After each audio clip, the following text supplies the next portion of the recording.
Hey folks, welcome back. Time for the last installment of my Black Friday Bonanza series, probably. I think this is everything I bought.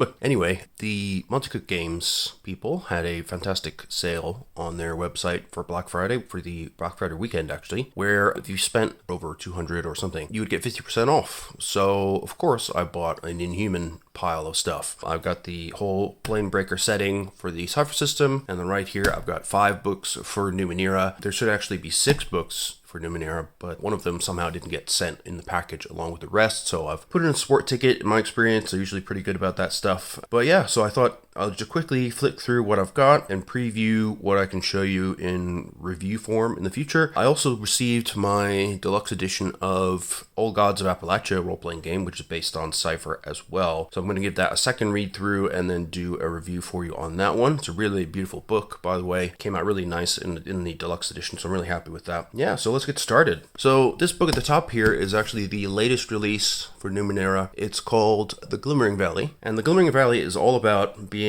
basically a platform for introducing players of traditional fantasy role-playing games into the Numenera Ninth World universe. And they've done that, I think, in a really clever way. It's got a beautiful cover as well. Lots of action here. We've got a strange creature, and we've got a nano doing nano things. You know, we've got glaives and jacks and stuff. And as you can see on the back here, it says, you know, sometimes big adventures start small. Launch your Numenera campaign in this vibrant and relatable home place filled with detail and life. Establish relationships and backstory and ground your game in an immersive world. Then venture out into the Glimmering Valley and begin to discover the wonders, treasures, and dangers of the Ninth World. Follow the path of adventure or explore the region's sandbox style. As your characters grow in capability, players and GM alike are introduced to what makes the Ninth World so unique and compelling. When you're ready, head out of the Glimmering Valley prepared as players, GM, and characters to face the vast, awe-inspiring world of Numenera. So basically what you get is this small locale, which is called the Glimmering Valley, and it's quite sort of isolated from the larger culture of the Ninth World. You know, they have ciphers, they have weird beasties, and they have all that stuff, but basically it's an intro to the very basics of the system. So you make characters just from the first core classes, from the first of the 2 core rulebooks, and you start small. You look at the things that are happening in that town, you meet the people in that town, you work out how your character classes work, you start understanding the feel of this kind of science fantasy setting, and then as you explore further out down the valley, you approach eventually the end of a valley, a larger settlement.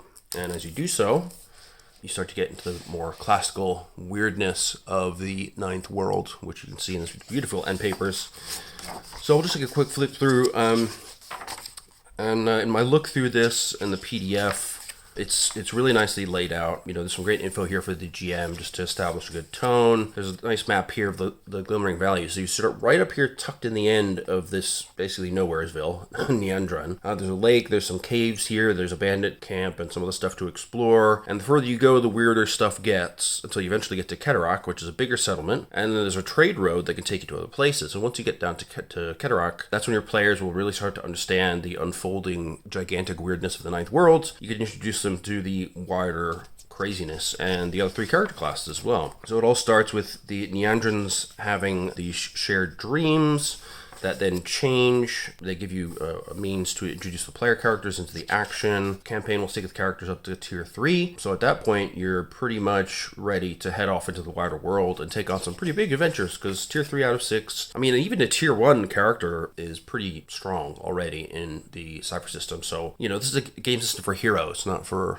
you know, the full 0 to hero journey, if you like. It's not that type of system. They also have choices of foci in the Neandron area that you might want to choose, and including some from Destiny as well. So you do have plenty of variety for your player characters. They talk about money and wealth and equipment that's available, ciphers that are available. They're relatively rare, so beginning characters start with 1 fewer than their cipher limit. Alternatively, you could start with the full allotment of ciphers, but some of them will be natural. That is, they've been brewed up by the local witch, Atta, in the town.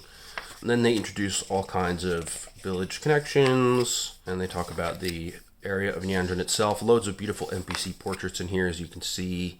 Loads of great material for meeting people. They've got a beautiful map of the village. I always like the style of cartography in Numenera and Cypher. Always very clear, easy on the eyes. Everything important is laid out for you. There are temples, you got people's houses, you know, different directions to places of adventure, right from the village itself. There's some events that happen. And then we talk more about what happens down the valley. We get some flora and fauna. to introduce, and people will quickly start to learn in this game that the local flora and fauna are really weird and not your typical D&D monsters. When they talk about some of the nearby stuff I mentioned, like the bandit threats, dreaming cubes, we've got these creatures kind of preserved. You've got some lairs, some caves, and then as you wander through the valley, and you might have some random encounters. You'll have to start doing some overland trekking. They do encourage introducing a bit of weird. And so the further you go down the valley, the weirder things will get. And there are little side quests, people to find, creatures to discover. There'll be a trader with some new ciphers, some more oddities. Then you get to the haunted stair. So this is a whole little kind of mini dungeon adventure. I mean, it's really well thought out so that if you have a group of D&Ders, basically, they'll be able to follow this adventure. The GM it's all very GM friendly. I mean, the whole GM side of Numenera and the Cypher system is really easy anyway, but when you add in the level of detail they've got here, I mean, they're doing the layout cell similar to what I've seen in OSR game adventures, where, you have mini maps for specific areas amongst the description of each chamber. They put, a zoomed in version of the map so you know what you're looking at, what to describe, what kind of mechanisms or cool things might be in there, and there's a ton of detail here. Perhaps too much for my taste, but for the beginning GM, I think more detailed text is probably better. Then you find another tomb to go into, the Ancient Crèche. There's tons of cool stuff in here, introducing a bit more of the science side of the science fantasy flavor. You've got fungal sheaths. There's weird cables. You can walk on this funky chicken machine disc thing. Oh, that's the Strider. Okay, that's a better name than funky chicken machine thing. Then there's all kinds of interesting conversations you can have with this kind of machine intelligence. There's some crazy beasties. Yeah, and again, huge amount of help for the GM, how to run the battles in each chamber, what challenges to introduce.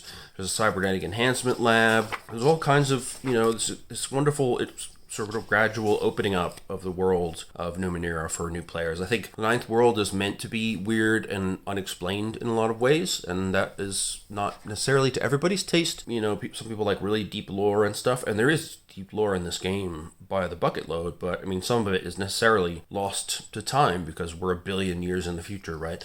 So there are some things that just don't get explained, and the people of the Ninth World are just accustomed to that. And here we have the interesting city of Cataract, which is inside these multiple towers. You've got an elite force of paragliders to hunt, patrol, and defend the city. So already the city is vastly stranger than the nicely contained village of Neandra at the top of the valley. You've got the Parahawk headquarters on the outside, the Mayor's Dome. Then you've got sort of markets, crafts, workshops, Aeon priests, chapels, crystal shards, breweries, all kinds of stuff within the towers themselves. So it's a totally different type of place. It's more advanced. You can even introduce the character options from Priests of the Aeons, which, by the way, is also in this pile. Here they show that, once you get to Cataract, you can transition into a Rite or a Delve or an Arcus. From there, they could stay in their character class as chosen, or they can introduce the new classes from Destiny, which I think is great. We continue on. So there's adventures based in Cataract. Yeah, so there's a whole big thing happening to Neandrin, which I won't go into detail about, and you'll have to deal with like rebuilding things and helping the community, so that introduces more themes from the Destiny book. Then there's going to be people invading, there's going to be Cataract's desperate intervention, Esatha, who is a nasty nano piece of work to deal with, and then we've got some new creatures of the valley as well, just to give it some individualized flavor. The Brini, the Chichiachi. What else we've got? The Cormental, the Corinda, the Urak, the Rayan, the Toothed Eye, the Sarat, Chemical Spewing Cats, very, very cool.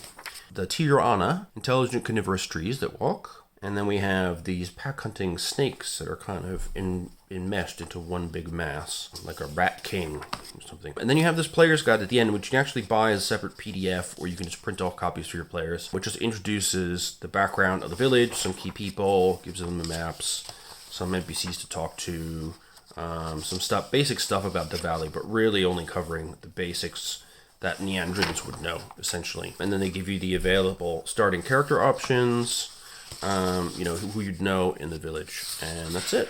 So it's a tight little package, about 130 pages. I think it's excellent. Definitely going to use this for my group at some point because they are mostly D&D players. Thankfully, a lot of them now know Call of Cthulhu, so they won't have too much trouble, I think, ingesting another game system, but especially given the simplicity overall of the Cypher system in Numenera. But this is a great way to introduce players from a fantasy mindset into a science fantasy ninth world mindset. We'll keep on going. We got here the Edge of the Sun. This is a more recent supplement. Now, this is a fantastic adventuring location, which is very, very cool. So there was a supplement that's now out of print, which I really want to get at some point, called, I think, Out in the Night, which is about basically space travel in the ninth world setting, because obviously over the billion years that passed, the various empires that existed over the Earth and had dominion over it, they did have dominion over space travel as well. And so they introduced what's happening on other parts of the whole system. This kind of ties into that. So there's this great new location called the Engine of the Gods. So it's parked right next to the sun. It's fiercely hostile to human life, but you can visit it physically or virtually, so you can get there via the data sphere if you want to. There are a host of new creatures that are suited to it. There are dozens of new ciphers and artifacts, plus augmechs, which are strange vehicles that can be piloted remotely to explore the engine or used to reach other locations in the ninth world or across the solar system. So this place also functions as like a central gateway to other parts of the ninth world and across the whole solar system, which is cool. And there's a map generator that lets you create infinite regions within the planet-sized Engine of the Gods, because it's truly massive. And then there's 2 complete adventures. So there's Walking the Mega that introduces the mechs, and then there's The Sun Doth Move, a lengthy adventure with world-shattering consequences that can make an excellent capstone to your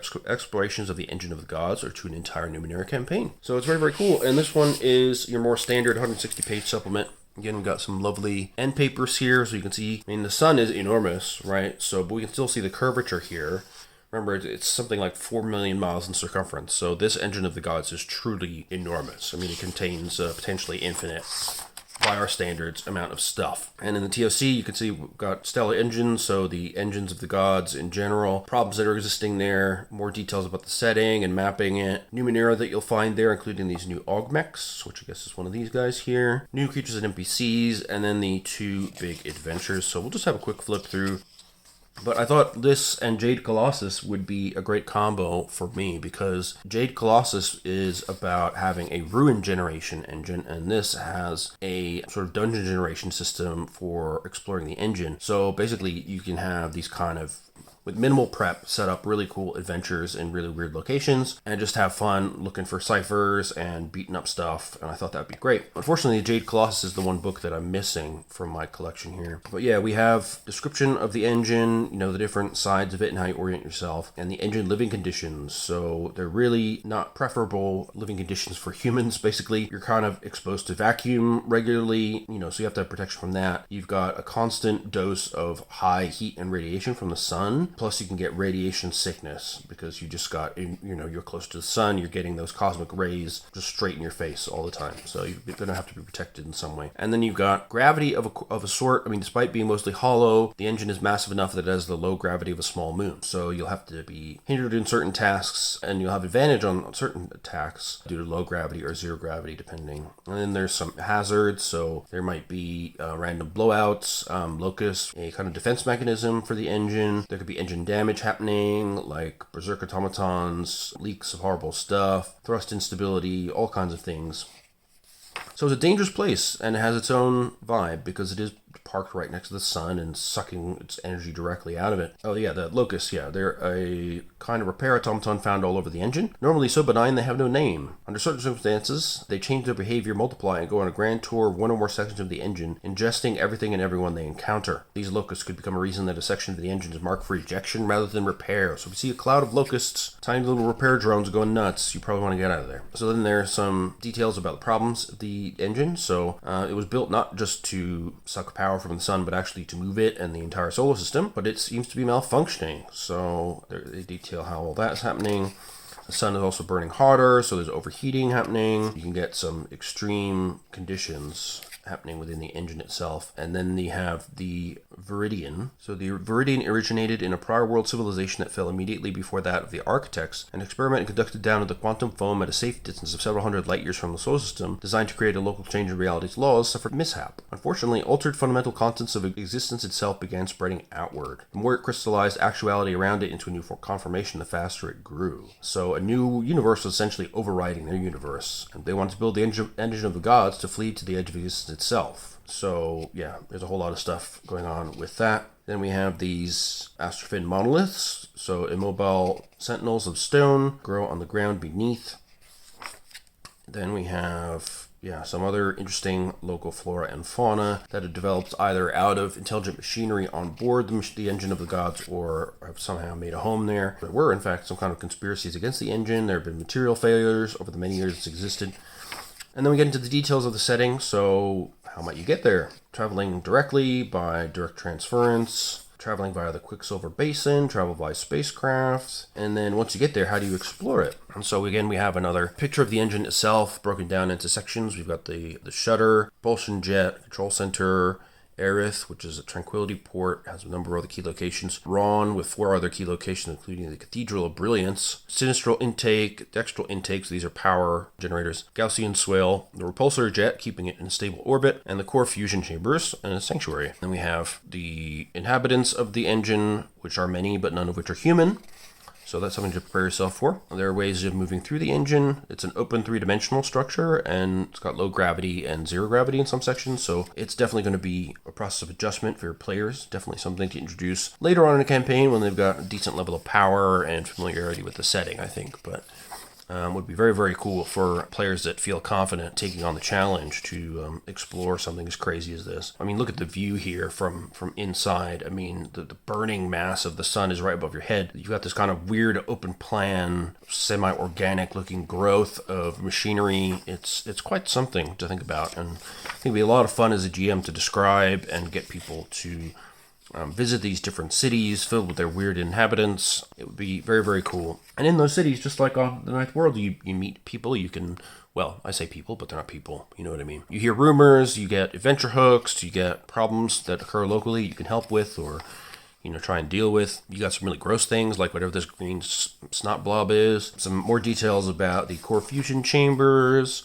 the propulsion jet, Freedom Society captains, so they are kind of a major faction that you'll need to deal with. And there's some other weird reaches and key sites of interest. And then we get the Halo, a swarm of immense mirrors arranged in a ring orbiting tightly around the sun. So this is to feed the engine with radiation and heat from the sun. Again, the living conditions are very harsh. Currently, 90% of the mirrors are randomly focused, and only some actually provide fuel to the engine. So that's something we need to potentially deal with. Each of those have control stations and locations. And then we have mapping the engines and mapping the Halo. So there's an engine map generator, which is fantastic. It includes things like generating the struts, which are the big sort of 3-dimensional latticework of machinery that connects the engine structure together. You can generate cables, connecting thinner struts together, pocket chambers, then the conditions within each chamber, the size of each chamber, and features within each chamber. And there's a huge table for that, D100 of stuff. Keeps on going, loads of interesting things, different types of nanites or medical machines, creatures, erratic gravity. You can roll for which kind of creatures are present if those come up. You could also have module chambers, so they're attached to a strut or tethered to a cable rather than inside a strut itself. And they can have their own features. You can have access tube terminals. They can have travel capsules that allow you to get around. Some of these modules will have vehicle depots or even spacecraft ports. So you can fly around the whole setting using those. So it's fantastic. You really have a way to generate really interesting and weird adventure locations entirely from nothing. Just roll a bunch of tables before play and boom, you got a place to go. Set up your characters in whatever weird sun-based town they're currently in and send them off spelunking in the engine somewhere. And there's, of course, lots of new ciphers to look at.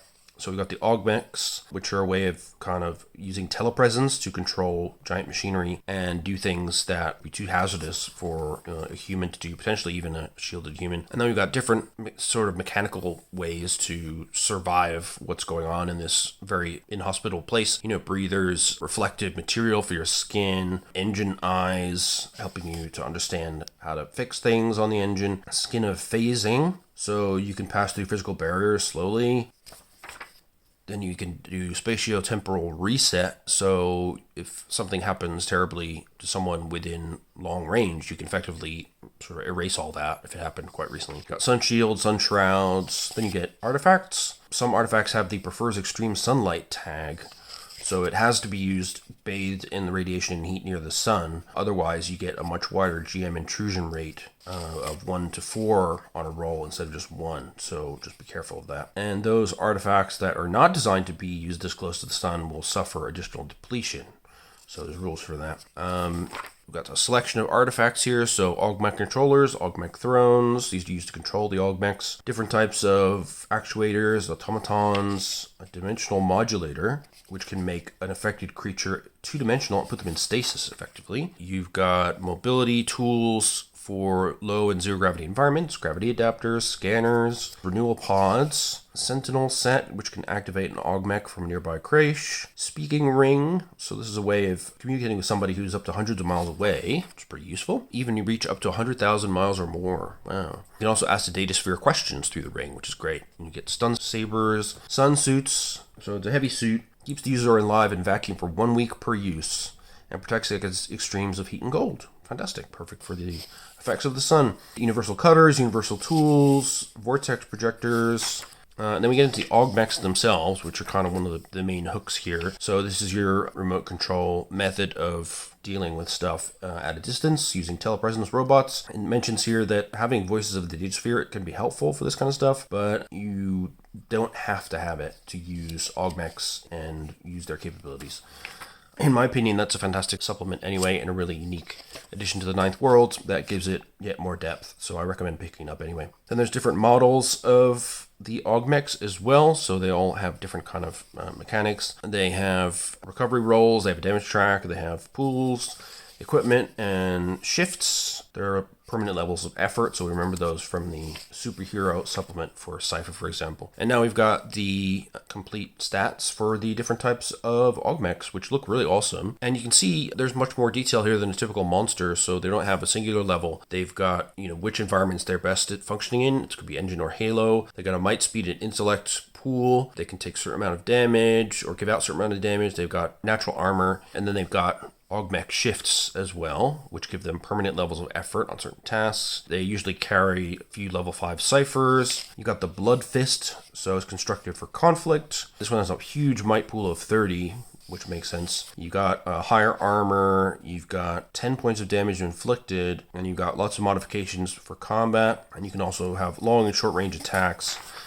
Then we've got the Cyclops. So this is potentially a small pressurized cabin for up to 3 other human-sized creatures, which is able to sustain life for several months before needing to recharge. So that's handy. It's got a speed pool of 30, so it's much more for movement. So that makes sense. And then we've got the Infiltrator. It's perfectly reflective, other times perfectly camouflaged, or even actively displaying false coloration and patterns. They can move almost soundlessly, and they're only about 2 meters long, so they're built for stealth. Again, they have a high speed pool. They don't do a lot of damage, nor do they have much armor, but they're very well protected against the environment. But they have shifts for espionage, speed defense, stealth tasks, and talking to machines. So they're really about basically getting you safely through well-defended areas and infiltrating parts of the engine that are hard to reach. We have the Interlocutor, enhancing and expanding the oratorical and persuasive talents of its controller. So they're used to broker deals, negotiate treaties, and attempt to find solutions to conflict. So they have pretty high might and speed pools, 22 each, but they're much more about diplomacy. They've got 3 shifts of diplomacy, easy interaction tasks by 3 steps, and easy intellect defense rolls by 3 steps. They can also create an electrosonic feedback loop able to stun all selected targets within short range, so they lose their next turn on a successful might attack by the Interlocutor. Got the Paramedic.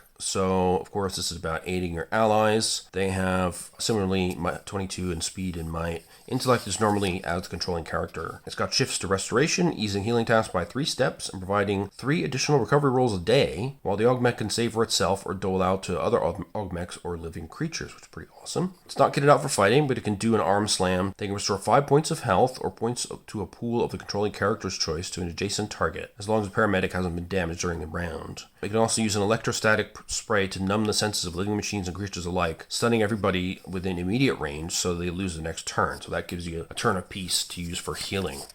So all these augmechs are really interesting. We've got the Speed Star. These are all about speed, as you might imagine. They've got the appropriate speed pool of 30. Their movement range is very long, and long when leaping in low gravity. They've got 3 shifts to dexterity, easing movement tasks, acrobatics, initiative, and speed defense. The primary way they attack is running a long distance and passing a victim at maximum speed while slashing with their tail, which inflicts 4 points of damage on up to 3 targets along the path. So the high speed and bladed barbs combine to cut through most standard armor. They can attack and move far away enough from a victim in the open latticework of the engine to avoid being attacked in return. And you get the turtle, which is able to roll about on its big wheel, which is cool. So if you're inside of this thing, you are well protected. It's got a might pool of 30, speed pool of 15. It's got armor 5 and armor 7 against the external environment, so it's real tough. And it's got 2 shifts to resilience, easy might defense by 2 steps, and increasing armor. 1 augmech shift to use the detect and observe ability. It can slam into a foe at immediate range for 4 points of damage. Mainly, it soaks up damage with its high armor. About once an hour, it can release a force detonation from its surface, stored within internal kinetic reservoirs that inflict 7 points of damage on all creatures within immediate range. You can also send out this detected observability. So you spend 4+ might points, you get to send out a force pulse and detect all creatures, living automaton and augmech within long range, even if they are behind cover, although not if they are behind a force field. So the detection reports each creature's general location to within an immediate range. Each of these augmechs has very clearly defined role. So if you send out a party of these with your characters, you can have a pretty interesting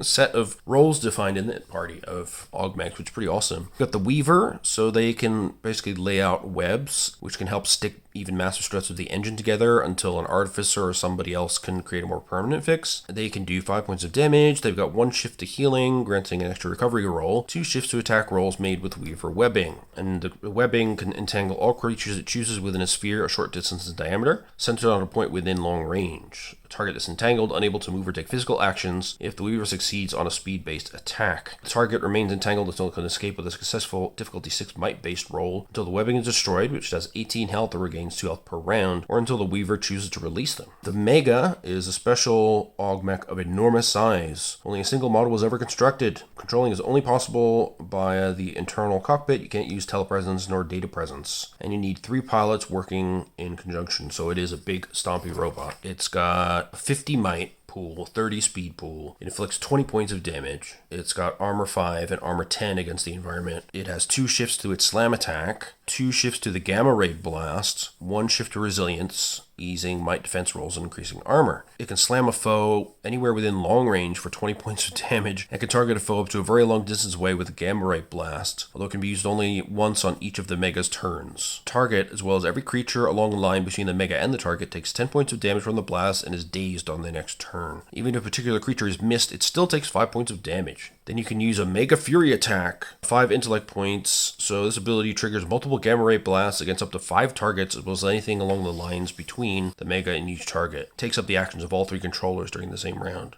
Yeah, it's real big. Then we got some creatures. We got this gross thing. The creatures fall anywhere from level 2, but in typical fashion, you got most of your stuff between sort of 3, 4, 5, 6 area, and then a few 7, 8, 9, 10.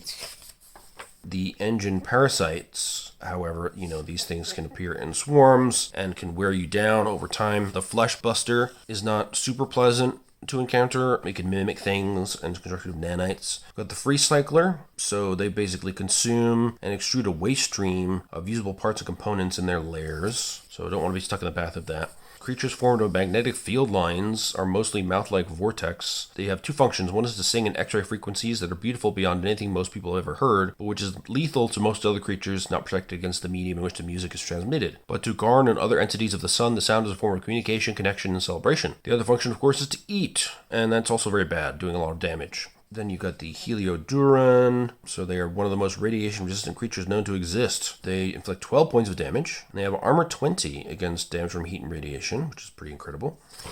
We've got the Lightning Morn, biomechanical winged insects about half the size of humans. They are all over the place in the engine. They're level 4, so not, entirely trivial. Yeah, they can cause some problems. We have the Liran, level 3. These are part of the cultural fabric of the engine. We got the Locusts, so these are the automatons that can go nuts and create swarms. We've got the Monitors, constructed by the Architects, tasked with keeping parts of the engine in working order, but they're also really tough. They can inflict 12 points of damage. They're level 7. They've got armor 5 against heat, radiation, and vacuum, and they can deal with Numenera as level 8 and perception tasks as level 9, so not straightforward to get out from one of those. You got murder blooms. They arise mysteriously from plants of almost any kind. So they bite and sting. Yeah, they have a difficult toxin to deal with. Then you have the phantom architects, half metal and half fluid nanites. 50 health, 13 points of damage they inflict. They're level 9. 4 armor and armor of 10 against the environment. It says, however, you have to do something destructive to get their attention because they are level 9. They're pretty important. So just, don't do that. Plasmars, tall space black humanoids, swaddled in magnetic skins of luminous plasma. The Pruthastan, entities of strife and misfortune. The Ravel, black as space themselves. They fight amongst themselves for power, position, and salvage rights for downed prey. We've got the Spline, protected by metallic red carapaces. It's not red in the drawing, but oopsies. So they used to be mindless automatons, but over time they evolved minds and culture and forgot their purpose. That happened with the AI, you see. Strut Ooze, a manifestation of rogue nanites. Watch out for those. And then we've got a sun-based variation of the Titanosaur. So this is like a kaiju creature, basically. In appearance, it's a great snake, nearly 500 feet or 150 meters long. Yeah, level 10. Damage inflicted 15 points. Armor 7 and 30 against fire and radiation. Speed defense is level 8. They're just, I don't want to spoil everything here, but don't mess with them. And you've got these weird wraith things, which are really like, they exist in the vacuum of space. They look like a human sort of neural network kind of thing. They're really weird. Then we've got some key NPCs as well, just a couple of them. And then we got the adventures, which I'll just merrily flip through. Just to kind of get you started on interesting stuff happening. I mean, it is the size of a planet, this place. There's a lot going on. But it's nice they give you that. These adventures give you ways to use some of those really cool creatures without having to think too much. And on top of that, you have the engine adventure generation system, if you like. All right, we'll keep pushing through. Now we got Priests of the Aeons. This is a big, thick supplement. 192 pages. Don't know if you can really tell that it's thicker, but it is. Lovely color. It's been around for a little while, I believe. So it's got new descriptors and foci, plus alternate tier abilities for every focus in Discovery and Destiny. Customize your character to work alongside the Aeon Priests. So this is all about the Aeon Priests and the Order of Truth in the Ninth World. There's new gear, ciphers and artifacts, an in-depth look at the Order of Truth, guidelines for joining it, sample claves, story hooks, and 2 complete adventures. And there should be a map of the Amber Monolith, which is, yes, here it is. But yeah, I can't be bothered to open that up. Again, with the beautiful end papers. Monte Cook is very good at that. Their books in general are beautifully laid out, extremely functional for both the Cypher and Numenera lines. By no means are they short of content. So they get right into it here with some new descriptors and foci for your characters, which are relevant to the new setting elements being introduced here. So, you've got things like siphoning power, steps into the outside. So this is about being an explorer of parallel worlds and stuff. Traveling through time, which is awesome. You can temporarily dislocate yourself. Do just straight up time travel, which is cool. Alternative abilities for existing foci as well. They give you a few options from tier 3 here. And there's a lot of them, as you can see. Yeah, keep on going. Then we got some new equipment, common, uncommon, and rare equipment. Yeah, so you get things like dermal patches, bone accelerators to cause rapid bone growth. So these are things to help you to repair yourself. Caterpillar slippers, which allow you to climb easier because they've got little walking caterpillar feet on them. How cool is that? Grasping anemone, multi-tools, fishing hands, organ wasps. So you can fly out and scatter, and they sniff living creatures until they find a match for the sampled creature. So they help you track people down. You've got the scream cable, repels tiny insects and annoys creatures that can hear it. So it'll help you can sleep safely in the outside. Shell tent, sleep cocoons, water recyclers. We've got new resources. So we've got ciphers. So the items they use and trade to outsiders, the Aeon Priests, are usually bonded or fashioned items. They have markings in the truth indicating how to use them, and they have a shape that makes it easier to recognize their purpose and function. Basically, if you're in on the joke, if you like, with the Order of Truth, then you'll know what the cipher does just by reading the marks that they've made on it. You can synthesize duplicates of your body, you can bifurcate your arm, you can detonate soap and create a slippery foam. You can create a detonation that neutralizes the effect of alcohol and similar intoxicants. Device stabilizers, so it prevents the cipher from being used up. It's pretty awesome. Diagnostic craft, extra dimensional limbs, fleshy head disguise, glue emitters, iotum trackers, the midnight field. So it surrounds you in a skin-tight field of absolute blackness. It lasts 10 minutes per Cypher level. In dim light, you're trained in stealth tasks. In very dim light or dark, you're specialized in stealth tasks. So when people view you, it's slightly disorienting and attacks against them are hindered. It's very cool. You've got object micronizers to make things really small. You've got other space skeleton keys, personal telekinesis fields, precognitive focus inducers, puppeteering sleeves, synth rope dispensers, voice box graft. Oh, so it allows creatures to speak to you that normally couldn't speak. That's cool. You can skip forward in time, wasp drones, water spigots. Then we've got artifacts, quite a few of these as well. The Aggression Eye scans every creature within immediate range, provides targeting suggestions based on the creature's vulnerabilities and injuries, easing attacks against them. Bread Sprayer, okay. Dispenses a high volume slurry of dough in the burst mode, okay. Burrowing Boots allow you to dig through the ground. Evolution Bud grafts onto any living host and injects chemicals that cause the creature to develop a new mutation over the course of the next 28 hours. External Skeleton, extra dimensional viewers. Living Conceptualization Sheath enhances your intelligence, basically. Interface sleeves, midnight suits, motion stabilizers, reflective shields, smoke ink pens, shapestone sprayer. Oh, okay, so this is allowing you to create structures out of shapestone, orreries, focusing suits. It's a full body garment that augments certain abilities from a character's focus. Cool. So there's focusing suits for all kinds of different foci, which is pretty cool. And there's details on all those, what they do at a given level. And yeah, there's just a whole load of those here. In particular, I'm guessing for the foci that will be most useful to the Aeon Priests. But it seems to cover pretty much everything from the core book, so I'm not shredding the walls of the world, shepherding the community. Yeah, I mean, this is basically everything, isn't it? Checking the sky, traveling through time, wielding 2 weapons at once. Other resources. Okay. So these are even more stuff that the Aeon Priests have available. So they have vehicles, installations, new pet types, new quirks as well. And then Thumins, a hound-like creature with an almost human face, loyal to its master, gentle except when its master is threatened, trusts a companion and treated more like a friend, ally, or member of the family than a pet. Then we have infrastructure of the order itself. So how it's set up, their ideology, whether it's a religion or philosophy, the skepticism of them from other places, and theories about them. A sidebar here about how much they actually know. They're focused on experimentation and creation. They want to not only acquire knowledge by studying the Numenera, but to apply that knowledge in ways that make life better for the people of the Ninth World. Which sounds good, but of course, there's always deeper and darker reasons behind a lot of these seemingly useful things that people do. What players can do if they're working within the Aeon Priests, hierarchy of the order, gaining memberships, ways to join, the benefits of membership, so things that you can do both in the short and longer term. The archbishops of the order. Yeah, here we have some details of key Aeon Priest figures. Archbishops of other lands, including the Beyond and the South, the Western Seas, Land of the Dawn.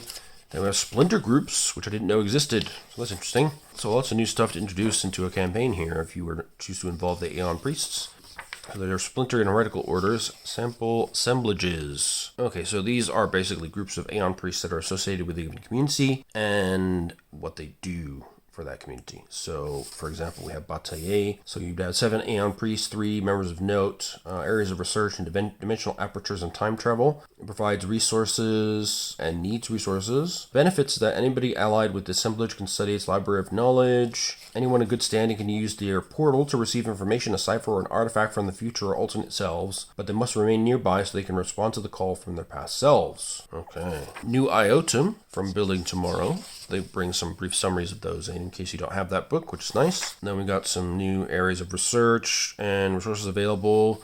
Resources needed to create your own assemblages to graft onto your communities. Again, samples like here Torish with 12 members. They study healing, genetics, and surgery. And anyone in good standing can use the incubator for healing at no cost and can donate 14 units of cognitive weave or 1 unit of neurofilament plexus to have the incubator augment their intelligence. Wow. So you do get some benefits for having these things. And then we have more sample assemblages. Some of them come with artifacts or cool stuff or weird stuff. yeah, there are really just a load of examples in here. One thing the Cypher system and Numenera do a great job of is they always give you something to work with. They never just say, here's a cool concept, do with it as you will. There's always an example, or usually many examples. Then we have our adventures and adventure seeds, which is very cool. These are adventure seeds, all kinds of brief ideas. Then we have actual full-length adventures, so going into the Emperor Monolith. Here we have the Cerulean Hate. Again, just flipping through so as not to do spoilerage. It seems to be a node-based adventure. And then we have some new creatures and NPCs. Lore Worms, Sigmariths, and some new NPCs, Aeon Journeyman, Clave Guard, the Amber Pope, the Fenderal of the Order, a Heretic Priest, with a very cool purple costume, I have to say, and the Order Administrator. So, yeah, tons of stuff in that book. I think it really fleshes out the Order of Truth and the Aeon Priests and what they're all about, and it opens up a new style of play, as well as adding new stuff that you can do to build communities in Numenera, which is, to my mind, one of the most innovative and interesting parts of the game. And speaking of which, if you want to do that, you should get a hold of this as well. This is the Ninth World Guidebook, one of the bigger supplements, 256 pages. This has been around since the early days of the game line. So you see that it's got a copyright 2015 down here. So this is not on the newer side of things, but it wasn't in my collection except in PDF until now. So I'm happy to have a physical copy. When this came out, it won some awards for its cartography, which is not surprising to me because it's very, very, very pleasant to look at. But this does basically what it says on the tin. It fleshes out the world of the Ninth World with lots of possible adventure locations. There's some introductory fiction to give you a feel for the different places. Yeah, there's even some information about the planets and stars that you'll see, special storms and weather of the Ninth World, you know, the generalities of culture, different religions and organizations. Then we've got communities and cities, towns and villages, local customs and rituals. Tons of great illustrations of the weird types of groups and communities you can find throughout the Ninth World. Some nice little details like how the economy works, typical daily wages for different types of skill sets, and the basic costs of sort of gifts and sundries, household living items, standard Numeneras, mounts and vehicles that typical people would use. Services like, you know, cabs, baths, storage, events, ceremonies and experiences, community aspects. So this can just give you some ideas about things to put in the community to make it interesting. Then we have details on the setting. So this is where we got a whole bunch of chapters covering the Steadfast, the Beyond, the Frozen South, the Spirit Lands, the Red Kingdom, the Rayscale Cays, and the Lands of the Dawn. So this is the Steadfast region here, a vast region of space on the Ninth World. So as you can imagine, there is quite a lot of stuff happening in this book with details of local communities and settlements, interesting adventure locations, you know, giving you a great sense of place for all these different areas with lovely illustrations. It's really, I mean, if you're going to spend time in the Ninth World, it's really worthwhile. And, you know, here it breaks out a full 2-page spread on one of these adventure locations with a map and all kinds of cool stuff. And sort of mini adventure. And keeps on going. And keeps on going. And keeps on going. So, the Beyond with the Violet Veil, nicely illustrated down here. You know, we've got Lady Vice and her brute guards. We've got the Tevremir Tower in the wilderness. There's a curse affecting people in the region, apparently. Got Northern Plains. There's lots of interesting areas to visit. Black City, thought to be places of curses or ghosts, but neither is actually true. There you go. The Irkalak Tower. Got living bubbles, light birds, table snakes. Okay, that's weird. The Frozen South. Interesting. So there's a kind of ice wall, and then down below we have some polar communities. There you go. That is the southern wall there. Massive. And there's some new forms of transport, like the Snow Loper to help you get through thick snows. Got special equipment to help you survive the harsh weather. They ask, well, why would you want to go here? Well, you'll have challenges the characters want to face before, and as locales unique even by the standards of the Ninth World. So that's pretty cool. And look at these weird blue spheres. I want to go see those. I don't know what it is. Got the Seraph Tempest, and this crazy guy. And here again we have an adventure location. We've got some very cool creatures in the Urlivan Plain. Oh, and those spheres. Okay, so strange things happen in close proximity to the spheres. including but not limited to one or more of the following. So you lose the ability to speak your own name. Glass rapidly disintegrates. Living creatures not yet fully grown age at 100 times the normal rate until fully grown. Sounds above middle C cannot be heard. Spoiled food is restored. Random inanimate objects rocket into the sky, never to be seen again. Living creatures have the acuity of their vision altered permanently, but usually not drastically. Wow, okay. So they just bobble around doing weird stuff. And we got spider wolves. I mean, how cool is this stuff? I just love the imagination of the setting. But I like weird stuff, and not everybody will get into it, but for me, it is something very cool. This is the invisible veil, so it's not actually invisible, it's just that you can't see kind of inside of it, because it's got a invisible, multifaceted shield around it. Basically, you've got this horrible snow wasteland outside, and then inside, it's actually really temperate. Snowfall that hits the shield turns into rain. It's an island of temperate climate in a land of ice and snow, but that means that people are also kind of fighting over it because, I mean, it's a nice little oasis in a pretty harsh world. Then we got the Lucid Sea. We got yet more creatures. The Aimless Lands. The Weird of the Frozen South. Now we've got the Spirit Lands. So this is far to the north of the Steadfast. We've got a nice map here of the overall area. And yeah, it gives you some reasons to travel up there. Some cool stuff to find. Got the secret society called the Builders, Conclave of the Tribes, some dinosaur looking things. Southern Lostre has a city called Chelo, the city of the Sacred Veil, as well as known also as the city of the Guardian Womb. We've got Chain, a town of approximately 8,500 residents. And the Towers of Memory, you can ride a giant weird shrimp thing. I mean, who doesn't want to do that? I mean, I don't really, but it looks kind of terrifying. You then have coastal areas to visit. This disgusting thing with a weird tongue. Got a merchant here with some Numenera to sell, it seems like. In fact, there's an entire merchant fleet. Hundreds of warehouses can be found here. And you can also buy companions from the creature tenders. That's pretty cool. Oh, now you've got some floating rocks out here. Narayan, a structure that hangs like a hatchet blade 1,000 feet in the sky above a small lake. The rules of physics in its locality have been rewritten. Interesting. Then we have the Viridial Mountains, rumors, and weirdness in the area. Weird faces. Okay, they're triumvirate. Mysterious, intelligent entity or entities that dwell near the fluid tower at all times. When someone approaches the tower, they sometimes intervene, sometimes they merely observe, and sometimes they are nowhere to be seen. Very rarely they speak, imparting wisdom or predictions like an oracle. Little is understood about these apparently godlike beings, but they seem to have the ability to manipulate matter and energy, time and space, and nobody knows what their agenda might be. That's pretty wild. Yeah, we've got some weird materials here. Out in these northern reaches, we've got these guys. That might be Furgol. Rodent-like head with teeth that look like they'd be useful for gnawing through solid rock. Yeah, and powerful mech arms. Yeah. We got the Red Kingdom. Alright, so this is, I'm guessing, is this even further to the north? Yeah, north of the Clock of Kala. Okay, so we're still going north here. Again, we've got some new mounts, new NPCs. Queen Auster, her dread majesty. Both cunning and ruthless. Surrounds herself with loyal, powerful warriors. Okay. Yikes. Look at that. The Voralkans share their land with an intelligent non-human race, the Manathashi. They possess humanoid upper torsos, ending abruptly at the waist where 4 mighty arachnoid legs grow. Look at these guys here. Their claws drip with a powerful acid that runs through their blood. So they can't abide the sun, and they live in caves and tunnels beneath the kingdom. And they interact mostly amicably with the kingdom because they both have a sort of violent, militaristic outlook on the world. And some of them serve as spies and the assassins for the Voralkans, and are fully integrated into the hierarchy of Voralkan society. And the queen actually has some trained Manathashi assassins in her employ. This sounds like a horrible place to be. I don't want to go there. They also have something called scream storms. An unknown force or energy creates these windstorms interwoven with a sonic wail that can literally flay flesh from bone or split stones. Anyone caught in one of these terrible storms must make a might defense roll, difficulty 5, or suffer 8 points of damage. Worse scream storms force 2 or even 3 such rolls.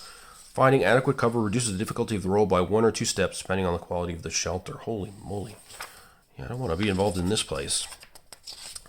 We've got the Firefang Mountains, some kind of horrific heat entity there amongst the magma. The Queen's Spike, a massive monolith floating over a narrow canyon. Durhal's Peak with a hidden fortress known as Storm God's Adytum. And there is somebody there who calls himself Storm God. And there he is. Can call storms and exert significant influence over the weather. Okay, and then we've got the Crimson Gallows, a dark and terrible volcanic region. Okay. This is really a place you don't want to go if you're not prepared, I think, because there are a lot of hazards, not just from the local kingdom and their half-arachnoid allies, but the scream storms, volcanoes. I mean, there's a lot going on here. Then we have the Valations. The Vralkans are amassing a terrible army of great size, mustering their troops at 4 fortresses called the Valations. Okay, so that's what this is. And then we have key generals that are leading these places. Here's General Drawnil. And then we have an adventure here for Mount Arrow, a prior world installation in the caldera of a volcano in Vralk. Well, there's even a city in the magma chamber. Yikes.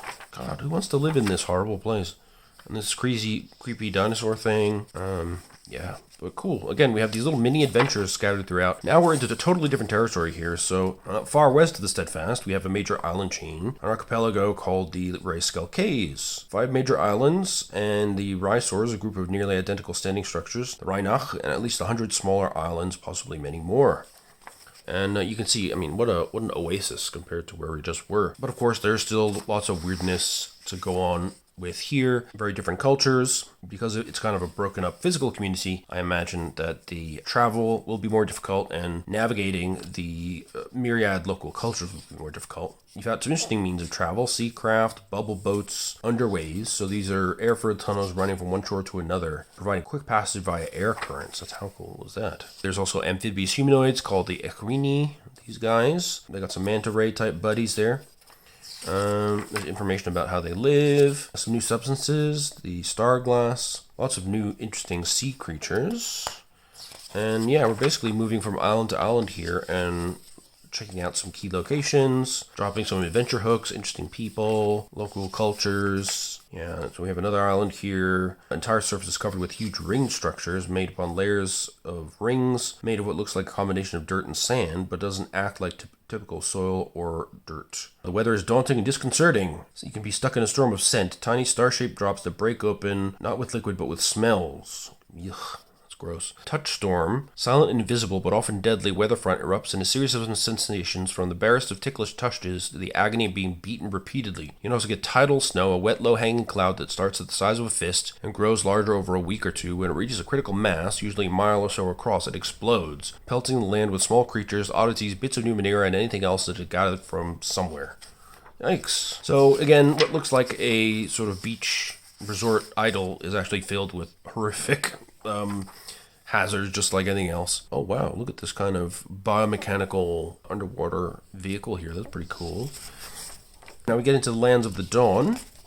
So this is, I believe, west but to the north of the island we were at before. So we're really covering huge amounts of ground here. People tend not to travel much in this area, apparently. So they're not really aware of the other areas of Numenera. I guess there's quite a lot of mountains around them, so perhaps that disincentivizes wider travel. Anyway, and the same is true of the Steadfast. So there are a lot of localized cultures in these regions. So there are some creatures and people that you can find here that you would find also in the Steadfast. But there's also some new stuff. The Uriel are intelligent and numerous. And they have a terrible relationship with humans because they like to eat us. Yep, then we've got some biomechanical soarcraft, living vehicles that fly through the air, held aloft by massive sacks of lighter than air gases that the creatures produce. And that's them. Let's see some examples there. Got some interesting locations, some castles, relatively sizable towns, forest in the north, a simple port town of 10,000 people called Welioch, but about 75% of the population is possessed by incorporeal ultra-terrestrial energy beings called Brillamathes. They arrived about 40 years ago when someone excavated an ancient vault and opened a strange sealed flask. So one by one, the Brillamathes infected the people here. Oh my god. Basically, they've taken over 75% of the population, but they've not done anything of particularly great harm. But nonetheless, that must be very creepy. Here we've got a cool soarcraft and a very tall, weird-looking thing. Some more interesting locations to visit. The Bay of Peklin with underwater locales. We've got the ancient city of Zom, a tall tower of metal and glass that rises above the nearby rock hills and peaks. It means the second sun in the local tongue, and that's because hovering in the air is a glowing sphere of heat and light not far from the tower, so we can see that down here. Then we have other cities: Clane, Gura, Arkal, a town of fisherfolk, Forest of Razors, a mass of metal shards of all sizes that have somehow been ripped from the grip of gravity, creating a low-hanging cloud of morbid danger. Wow, okay. You've got the Emerald Magus, who is a level 9 bad nano type, so watch out for her. Then we've got the War College, we've got some frontier towns, we've got a many-towered fortress with a maze that you need to navigate, which you can see here. Then we got some areas, the Lebanon Wood, Aranush, and Majem, which is the land of the Urail. These are these purple creatures that like to eat humans. Yeah, probably not the most welcoming place for a human to visit, and probably unlikely to succeed in a diplomatic revolution between the two races. And again, we have an adventure location, Cosmos Gull, an ancient tower on a rocky precipice jutting out into the Shavelin Sea. And we've got some details of what's going on inside this weird thing. Why would you go in there? What kind of stuff you can find in there? And a really crazy looking creature with kind of zebra lined tentacles. Don't know what that is. All right, then we've got a creatures and characters section. Got some new character options to cover some of the new areas of the world and the new species as well, humanoid species that are relevant, which is pretty dang cool. Then you got some new foci as well, and a load of new creatures, many of which were discussed briefly in the text and now get a full proper treatment here in the bestiary. Glittergars, we've got Egolthus, Catarapis. Oh yes, I think some of these also made it to the overall bestiary volumes, at least most of them did. I'm not sure about that guy with the triple pupil eye. That's very cool though. Shantags. Yeah, some of these are definitely familiar. But yeah, the Numenera bestiaries in general are really cool. Then we have, yeah, the Ifilk. We've seen them before. And a handy glossary with some Ninth World slang, which is pretty cool. So, a great supplement. Really glad to have this in physical form for reference at the table. Strongly recommended, again, if you're going to do a longer-term campaign in the Ninth World. Now, this one I'm just going to flip through really quickly because I think books of ciphers are not super interesting to cover necessarily. It's got a cool set of end papers, as per usual. Much like for the Strange and the Cypher system in general, they released this book pretty early on, I think. It might have been the original Kickstarter. Yeah, copyright 2014. So it's got 400 ciphers, 225 artifacts, 300 oddities, and you can play as an AI if you want. So you've got a new character race descriptor. They got some hot tips on using Numenera in your game, all the different types of effects they can have, including control over things like gravity and magnetism and sound, the creation of artificial life and automatons, fusing body and machines through cybernetics, machine intelligence, and there we get the new descriptor, artificially intelligent. So you're not just a sentient machine, but a sapient one. And here's the possible example of what it might look like. And then there's biotechnology, bioengineering, grafting things to other things, chemistry, chemical weapons, controlling and reshaping matter, metal, special liquids and fluids, changing matter into other forms, crystallizing things, nanotech, transdimensional technology, which is often very useful, extra-dimensional spaces, other universes, including the bizarre dimensions, parallel universes, the datasphere, using the datasphere. And then finally we get to ciphers. So we've got a list of some interesting GM intrusion effects. And then we've got the two broad categories of ciphers. So anoetic, which is basically used to do something really simple like pop a pill, push a button. Occultic ciphers are rarer and more dangerous. They have lots of controls, but only one of them will produce the effect you want. And they take up more space in your inventory as well. But they do have a more powerful effect to compensate for that. And look how many we've got. There's just so many. So... We'll just flip through, we'll look at the pretty pictures and we'll move on because I don't want to spend too much time on what is basically a sort of endless list of ciphers and stuff. And I mean, the whole point of these things is to keep picking them up at random and just using them constantly to augment what your player character can do. And so kind of ruins the surprise if you know what they all are in advance. So this is definitely great for the GM, you know, when you need to give your player characters some new Numenera to mess around with. Roll in the cipher tables, or if they're, getting to the end of a dungeon, throw an artifact in there or whatever. But not much here for a player, really. I mean, this is for the GM's benefit. You don't have to come up with one-off cipher effects of your own volition all the time. We've got our artifacts, of which there were 225, I believe. And these are going to be your longer-lasting weapons, armor, vehicles, stuff like that. Loads of cool artwork. Oops, skipped over a page there. Things like protection suits, armor suits, graviton emitters, all this kind of stuff that you would use more than once. Yeah, they're harder to find, though, because they are more useful and more sort of game influential than just a cipher would be. Yeah, then we have a section on the oddities. So these are just interesting things. They just do something weird, and yeah, there's a couple of tables of them. They just do something. It doesn't really do much game-wise. So it could be, the face of a person stretched and pressed between two panes of glass. Creepy. Doesn't really do anything. A quivering mass of gelatin that hardens whenever it's about to storm. That's kind of useful, but not really. Petrified anomalous octopus with multiple branched arms. Oddities are just that. They're supposed to add flavor to the world. They're not designed to influence things. And then they break down all the included items by categories, which is really handy. And give you page references, all that kind of stuff. And then we have a item by item index as well, which is awesome. So again, for the GM, this is an invaluable resource. If you are a player, you don't need it. Just let your GM dole this stuff out in here and get excited whenever you get some new weird stuff to use. And now we'll look at the Cypher system side of things. So I basically got the 3 books for the new Planebreaker setting. Of course, this was also released for 5e as well, but I don't like 5e very much, so I got it for the Cypher system, which I much prefer. And the main book is this setting book, Planebreaker. It's about traveling the multi-dimensions, which are being traveled by this thing called the Planebreaker, plunging from one interdimensional plane to the next. Again, beautiful end papers, as always. This is another bigger supplement. I think we're getting around 256 pages again. 240 or thereabouts. So there's an introduction to the Planebreaker concept itself. Then we have a load of planar locations, some additional locations, planar creatures, some character options, a couple of adventures, and then some back matter, including rolling up random encounters, random planar landscapes, and salvage from the Sea of Uncertainty. Yeah, this is kind of Planescape brought into the Cypher system.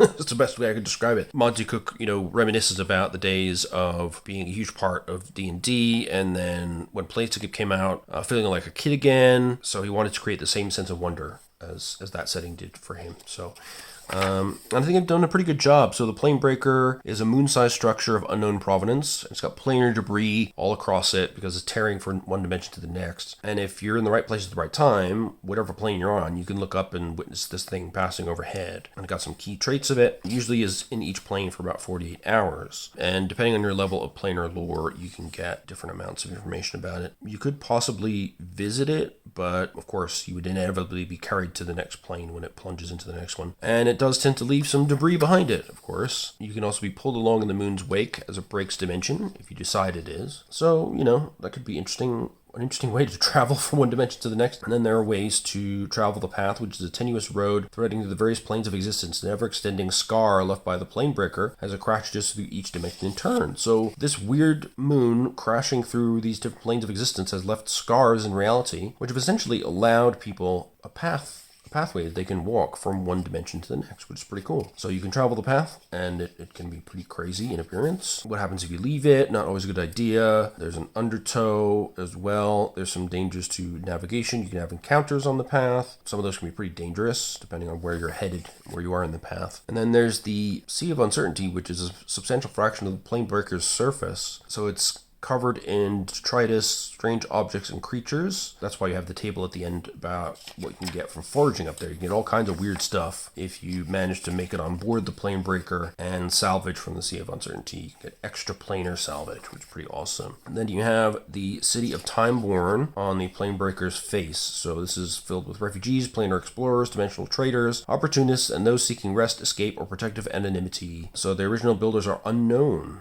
So the city has a powerful entity called the Mantis living within it. Yeah, seems pretty imposing. The people who live in Timeborn eventually discover the effects, so nobody has ever given birth to a child in Timeborn. Those who arrive pregnant never give birth. Everybody ages more slowly. Everybody gets more benefit from rest. If you have a divine influence from angels, demigods, whatever, it's harder and harder to access them because you're kind of bashing through different dimensions of reality all the time. And there is a sort of convention of which way to, which cardinal direction means what, but it's sort of arbitrary. Then we've got some locations. We've got a little map of the city here. So we've got path tokens, which allow you to get swept up onto the path. We've got some encounters, some cool people like barkeeps, the World Swept Market, Library of World, with loads of cool stuff in it. Then we've got the Green Tent Games Exotic Seafood Emporium, Interpreters Guild, Preservationist Enclave, The Pink, a dingy, dirty cavern. It doesn't like patrons with too many questions, but it does offer hard liquor made by Reynald called The Stuff, and lots of it for relatively cheap. Then you've got the Tenement District, Sister of Sages, Enclave of the Mantis. So these are different groups that you can actually join. There are some demons and devas as well. So I guess that's the Mantis. Pretty cool. I do notice certain similarities to Sigil in this City of Timeborn. Not surprising. I think Sigil was kind of an innovator in being this kind of cross-dimensional gathering point for species across the fantasy planes of existence. They are trying to bring that kind of vibe here, so it makes sense that you'd have, instead of the Lady of Pain, you have the Mantis and all that kind of stuff. Timeborn takes the place of Sigil in general. Then we've got some planar locations, the Citadel of the Fate Eater, and I'm just going to skip through some of this stuff because it's going to be a bit spoilery because there's lots of adventure hooks. Yeah, there are places to go hunting for things. We've got Aetherguard, a displaced city prowling the border ethereal, and it's a colossal beast carrying the city itself, which defies easy classification. There's some weird environmental dangers, depending on what the colossal being carrying the city decides to do. You can have some additional types of encounters in this crazy place. The Grove of Crows, birth from the Shadowfell. So I guess they are just straight up bringing 5e terminology into Cypher here, which is kind of interesting. Got, again, counter locations, Infinite Labyrinth with the crumbling city of Zavatar. And you can roll randomly for catacomb contents. The theme of the region of the labyrinth that you're in. Some interesting ciphers and artifacts. Puzzle box of chaos. Alright. Got the Burning Falls. We've got some interesting villages. Planes of Mirror and Shadow. So there are specific ways to access this using planar lore. You can travel along the congruent corridor by touching the reflective face of a conduit mirror. Okay, you can also use the Corridor of Reflection spell. Yeah, you can get alternate worlds variations with a d20 table. You get weird stuff like magical diseases raging across everything. Singing is illegal. Only one gender in the world, but somehow it still functions normally. No humanoid species other than dwarves. And everything else is otherwise the same. Okay. That's interesting. Prison of Eternal Torment. Yeah, that does look pretty tormenting, judging by the facial expressions. Yep, then we've got more labyrinth stuff. The Iron Prison. We've got Ramaya, the Starblade, a self-contained demiplane contained within a magic weapon called the Starblade. Wow, so many who carry it never realize that the hunk of metal they wield is an entire dimension in its own right. It's a cool idea. I like that a lot. So you have this weapon here, which is like a normal weapon, but then it's actually an access point to an entire world. Then what do we have here? This is the Sanguine, Blood Space, the Plane of Blood. Getting an idea now. You've got the Wood of Blood and Flesh. Got a fluidic atmosphere, but it's breathable, the fluid, interestingly. So you're in a world of blood and arteries and xenophage defenders. Holy crap, that's really creepy. Not a place I want to visit, quite frankly. And we've got Sabtua, the Swampy Mindscape. So it's a demiplane deep within the ethereal, responding to the conscious and subconscious will of sapient creatures, conforming to their memories and expectations. So within there, we've got the idyllic swamp, the enclave of scales, the white void. There's some demons and devils hanging out in here. You can engage in thought crafting, the collective will, crafting things into a certain shape. We've got the splintered reaches. So it's the realm of ruin, a demiplane lost in the deep ethereal, consisting of the scraps of millions of mostly disintegrated dead worlds and planes. Okay, that sounds unpleasant, and looks pretty unpleasant, actually. We've got dungeons, yeah, creepy flying skulls. Shades of Morte, our friend from Planescape Torment many years ago. The Storm of the Styx. Oil, garbage, and rotting corpses and parts of corpses litter the odoriferous waters of the river Styx. Fantastic. Oh my gosh, that looks pretty serious, whatever's going on there. Demonic Intrusion. Demons can arise out of the debris, rampage for about a day, and then get dragged back down into the abyss. Wow, that seems unpleasant. You have the Storm of the Styx and the Eye of the Storm, which requires a intellect defense task to get through. The Bleak Winter. It's a plain of high mountainous area spotted with narrow valleys, naturally cold, but it's got an invasion of freezing elementals to make it even colder. Nice. I've got the Tomb of Tomorrow, cleft between tumbled mountain ranges and the Shadowfell, twisted reflection of cemeteries from various worlds of the material plane. Interesting. So some undead theming going on here. That's pretty cool, actually.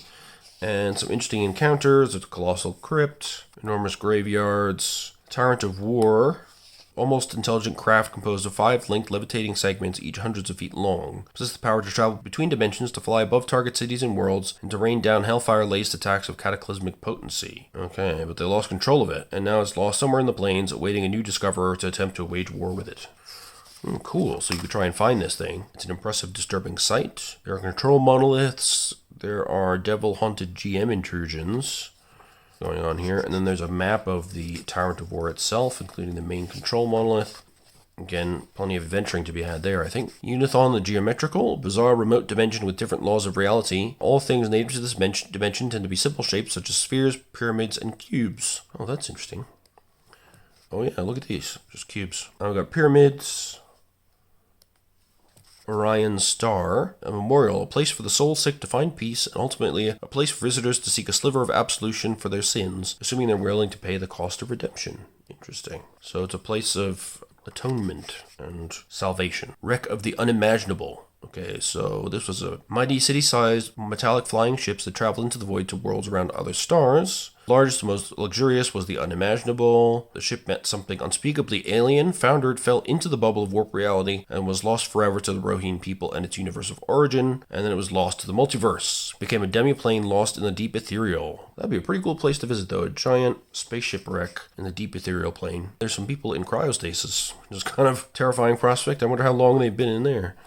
There are different ways to enter it and find it, and of course, interesting relics you can find from it. Sarth of the Five Towers, a demi-plane resembling a large island covered with grassy hills and trees, and twin mountain peaks near the center. Divided into 5 territories, each ruled by a powerful mage. Okay, that sounds like a cool fantasy adventure setup. Planar briefs. Alright, so these are just quick and small locations. Eyes of All Worlds, The Perfect Physicality, Wraithstone, Hive Home, The Core, The Beginning and the End, Minim, The Constant Storm, The Morn. So just really an endless variety of possible planes and demi-planes. The Summerlands, Vargas Forest, Winter's Reach. We're trying to invade the Summerlands. Worm Rat Lairs, Microplanes. That's even a new concept to me. Then we got some planar creatures, and of course the usual list by level, most of them falling between, in this case, 4, 5, and 6 in terms of level. So we got accumulators, Avernus Observers, Divergent Skulls, level 5, okay. Then we've got Doom of Retribution, wow, they look scary as well. The Elar, Natives of the Plane of Water, Hag Exiles, the Inexorables, born by the Demon Queen Terreculon, okay. Then we got Lava Husks. Seems pretty terrifying. The Mind Mold Wraith. Creature was slain and reanimated by a semi-intelligent kind of fungus called Mind Mold. Okay. Nambu Bounty Hunters. Nilim Shamblers. They're born of constructs whose power grew to equal that of gods of other planes. We have Pathmites. An invasive creature that use the path to infest hundreds of different dimensions, but they're typically encountered on the path itself. Okay. We got Portal Dragons.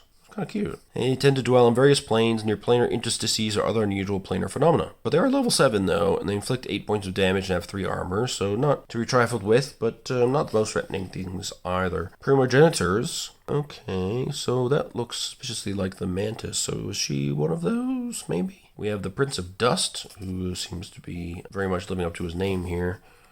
We have the Refuse Revenant. Gross. The Thorn Dancer, nice pose there, like that. The Traveler Guide, the Xenophage, you find in Sanguine, the Plane of Blood. Then we got some character options, species, Travelers, Chimerans, Incarnates, new foci and abilities, Praying to the Multiverse, Serving the Grove of Crows, Stitching Shadows, Wielding a Chaos Blade, and then new character abilities to go along with those. Quite a few of those, in fact. Then we got some new ciphers, artifacts. Most of these illustrated, which is nice. And then we got a couple of planar adventures to get you started off. Again, we'll just skip through these at a merrily quick pace here. Lovely illustrations as always. And then we've got our random tables at the end here. Random planar encounters, random planar landscapes, and Sea of Uncertainty salvage. So random planar encounters, quite a few of those. Random planar landscapes, if you want to generate a mini plane or microplane type of environment. identifying random planar locations, and then salvaging the Sea of Uncertainty. It's pretty cool.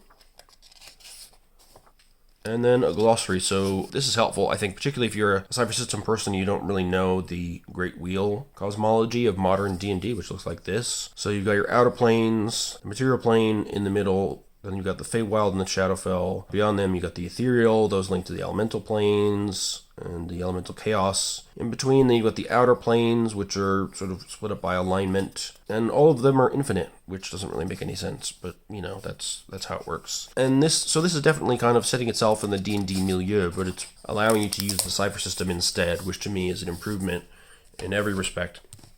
So now we got the planar character options. So it's brimming with new material and new choices, 24 new species descriptors, planar descriptors, and foci, scores of new character abilities, and dozens of ciphers and artifacts formed from or affected by the planes. It does duplicate some stuff from Path of the Planebreakers, so you get everything in the same place, but most of the content in the book itself is actually new.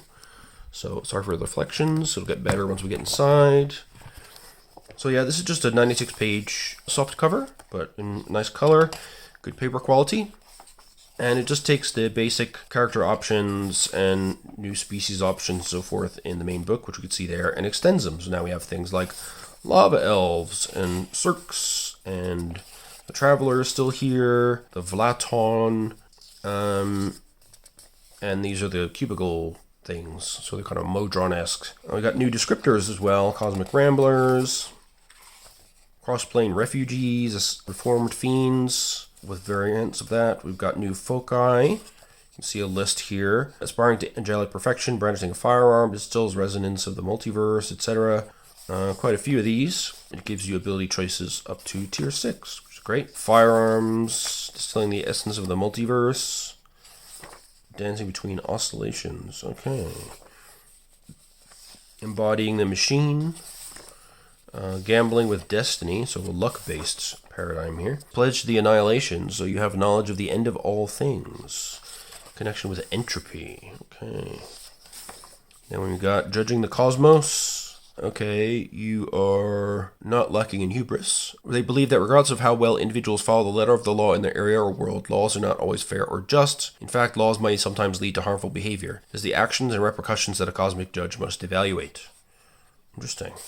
Praying to the multiverse. So there are some multiverse deities, so their reach goes beyond just a single plane. They actually cover the whole multiverse. This seems like a pretty cool one. So you can summon things, you can duplicate things, you can recreate things from your alternate selves. You can serve the Grove of Crows, which is one of the planes discussed in the main setting book. You can shepherd demons, also seems very useful. Generally, summoning things is usually pretty powerful. Speaking the language of signs, an inherently magical language. Cool. So you gain some interesting abilities. You sort of eschew audio communications and use the language of signs to weave magic. And also stitch shadows. So they've taught you how to stitch the potential of an extraplanar entity to your soul. So this means you have a connection to a creature from another dimension. And that appears through the shape of your shadow. That would be really creepy for other people. Striking with an amethyst fist. So you sacrifice a part of one arm to fuse a psionic prosthetic in its place, their amethyst fist. Very specific, but I quite like that. Travels through shadow. Okay. So you lurk, taking the unlit crossings between the material plane and the Shadowfell. You can step out of a dim corner, dark crypt, or gloomy forest canopy when your quarry least expects it. Very cool. Scarred by the psychic war. Sounds unpleasant. Wielding a Chaos Blade. Sounds risky, I guess I would say. And then we got some stuff to round out your character. So, planar flavor. So, introduce a group of special abilities that GM and players can use to alter a character type, customizing it to their liking. So, these are additional abilities that you can add to different foci. So, basically, you can replace certain ability choices with these plain-touched kind of abilities to give them a more planar flavor, even if you want to use a more conventional foci. So we've got some, of course, more ciphers and artifacts, which again we'll skip through, so not overly entertaining for me to read them out. We've got hoods of tentacles though, and a monitor's monocle, which is a fun thing to say. Again, more illustrations, which is always a good thing. Some of these indeed are repeats from the main Planebreaker book, but there's some new stuff in here. Then we got the planar glossary and new abilities sorted by tier. And once again, the Great Wheel cosmology laid out for those who may not know nor care about the D&D cosmology. I think actually even people who played a lot of D&D don't necessarily know the planar cosmology. So finally, we've got the planar bestiary. So this again brings the cool new creatures introduced in the Planebreaker setting and expands them massively. So we've got 160 pages of creatures. We're just going to merrily flip through these. Got lots of weird stuff in here with cool aspects to it. We've got the Abolisher of Sorrow, the Agonizer, which is a really disgusting looking thing. Accumulators, which we saw in the main book, Altar Wrath. They live mostly in Hades. We've got Dissolute Angels. We've got War Angels. We've got Anokapsix, an enormous fiendish predator of the abyss that terrorizes all creatures in their territory. Similar to a T-Rex, but with armored plate, spiked joints, extra eyes, and erratic tufts of hair, feathers, or finger-like tendrils. Level 8, oh my god. We've got the Avessor, the union of two powerful elemental spirits of air and fire. We've got Blister Rats, can pass diseases. Breath Thieves, Burroks, which are horrible insectoid things. Carcerian Rangers, Carcinizating Vilima, a monstrous withered crone that is partially transformed into a shelled animal. Gross. Oh, she's got eye stalks. Oh, that's disgusting. Champion of Summer. Okay, so they're from the Feywild, actually, but I guess they could appear in the Summerlands if they wanted to. Got the Coal Nix. 3 feet tall, spindly dwarf surrounded by a cloud of swirling, choking coal dust. Convergent Killers, a parallel version of a character, bedecked in all manner of strange items from hundreds of different dimensions. Tracks them down across the multiverse to kill them. Perhaps they're doing it to track down all other versions of themselves because of overweening narcissism. They may do it to subsume the power of their alternates. Perhaps an alternate version of the character mucked with magic that briefly produced a parallel version, thus invoking the little understood and rarely encountered law of self-cancellation. In any case, the Convergent Killer is the result. That's cool. I like that. Oh, look at that guy. Is he laughing, screaming? I'm not sure. Human-sized roaches with human faces. Yeah. Let's skip right past that one. Cryptic Moths. That's cool. A cryptid in there. Cumulolupine. So a cloud that looks like a wolf. Natives of the plane of air. They're hungry but playful. They like the thrill of the hunt and to play. So I guess they're not like regular wolves. They're not just evil. Depends on the situation. You've got the Curse of the Crypt. These are walking curses that seek revenge on grave robbers. Okay. We've got the Delurazon. They look like a star-faced mole covered in metal spines. Yikes. So they're from the plane of Earth, and they hunger for minerals and gems. The Inexorables, which we've seen already. The Izamaz, a fiend with genius-level intellect, who uses their knowledge to lead and support other demons. It's a big floating brainy thing. We've got the Rogij. Just a big pile of arms that hungers for violence. Devils, like the Avernus Observer, the Blood Hellion, level 8, very powerful. They can ignite the blood of their victims. Yikes. The Taker of Bones, a distinct variety of devil. They look like a skeleton, but are not actually undead. And they can try to bloodlessly pull the skeleton out of the body of a creature they hit with a stinger attack. The victim's skeleton is removed and deposited in an empty space next to the taker. The stolen bones act as an undead skeleton under the taker's command. The victim of skeletal theft can't take physical actions or even speak intelligibly. So they can take your skeleton out and you melt into a pile of flesh, a useless pile of flesh, and then they have a skeleton. The distransit, so these are constantly shifting texture and shape to take on the context of the dimension they currently inhabit. They don't seem to have a base shape, but could instead be in constant flux. I've got Devoloths, kind of devouring insectoids. The Virgin Skull again. They do Retribution again. Dwemer Shrike. Wow, I don't know what that is. Looks like a ball of snakes and crystal. Got the Ebon Tulith. Okay, they are bound to necrotic energy, and they want to bond with the undead or a necromancer. Okay. We've got the Echo of Divinity, resembling a large humanoid, their body concealed under tightly wrapped garments and shrouded in a hooded cloak. A still living portion of a slain deity or perhaps one of their powerful servitors. Interesting. The Elifgar, so these are slain warriors from Asgard. They're killed on the field of battle. New existence breathed into them when the sun next rises. We've got Elar again. We've got Flux Elementals from the Elemental Chaos. Obsidian Elementals. Sand Elementals. Ether Claws. Uskers. They've got eyeballs everywhere. And their motive is to collect and consume eyes. Okay, well that makes sense.